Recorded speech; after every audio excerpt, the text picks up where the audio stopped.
Kiyyaako hangam takka na jaalatamee naaf himi haa qalbiin na gammaddu. Jaalala siif qabu ibsuudhaaf jechatu na hanqata. Gabaabumatti hanga ansi jaaladhu osoo madaaluun danda'ame ulfaatinni isaa silaa ulfaatina qaama kootiis ni caala ture bareedduu. Maal jettamee irra deebi.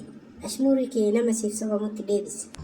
Ulfaatinni qaama kee kiiloo 55. Kanaafuu jaalalli an siif qabu parsentii 55 qofaa. Parsentii 45 immoo dubartii birootti onnee koo keessa jiranaan jechaa jirta. Kalaas dubbiin xiyyaafte dhumtee jirti nagatti iskoortii qopheeffattee jirta silaa onneen tee akka qafoo moobaayilaa.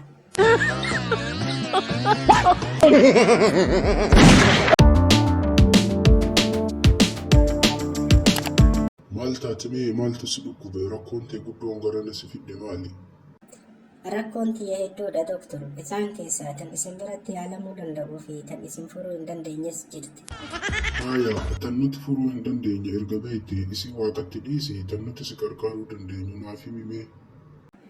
Yaa doktor qaama koo hunda caccabsee sukkuumee akaayuu na godha. Yemmuu dhaabbatee deemu na gitintirsa. Sagalee namas dhaga'uu na jibbisiisa. Kana malees wanti amma hin yaadatin baay'eetu hafe doktor.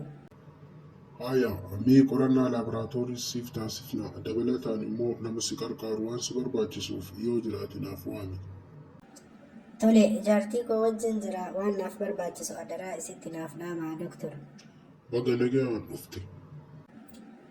Galatooma doktor. Mee rakkoon jaarsa kiyyaa maali? Akkamitti gargaaruu danda'a? Rakkoon jaarsa keetii hedduudha. Waan an amma siif himu sirnaan qalbeeffadhu hojii irra oolchi. Kana ta'uu baannaan yeroo dhiyootti jaarsa kee dhabuu dandeessa.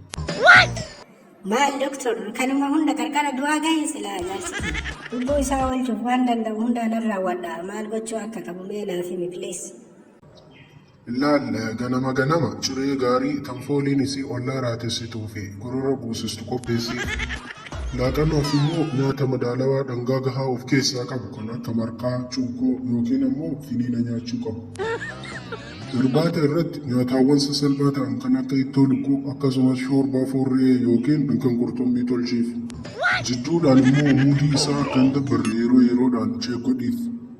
Yommuu itti dubbattu sagalee kee gadi qabi rakkoo garaagaraa itti haasoftee hin iraarsin. Waa hunda caalaa immoo yommuu raftan siree irratti haalaan gammachiisa. Yoo kan isin jedhe kan yoo ta'e isin jedhe taate. Doktor waan tokko si rakkisu? Ayyee maal ture maal siif rakkadhu? Lakkoofsa bilbilaa nama saanduqa reeffaa hojjetu yoo qabaatan.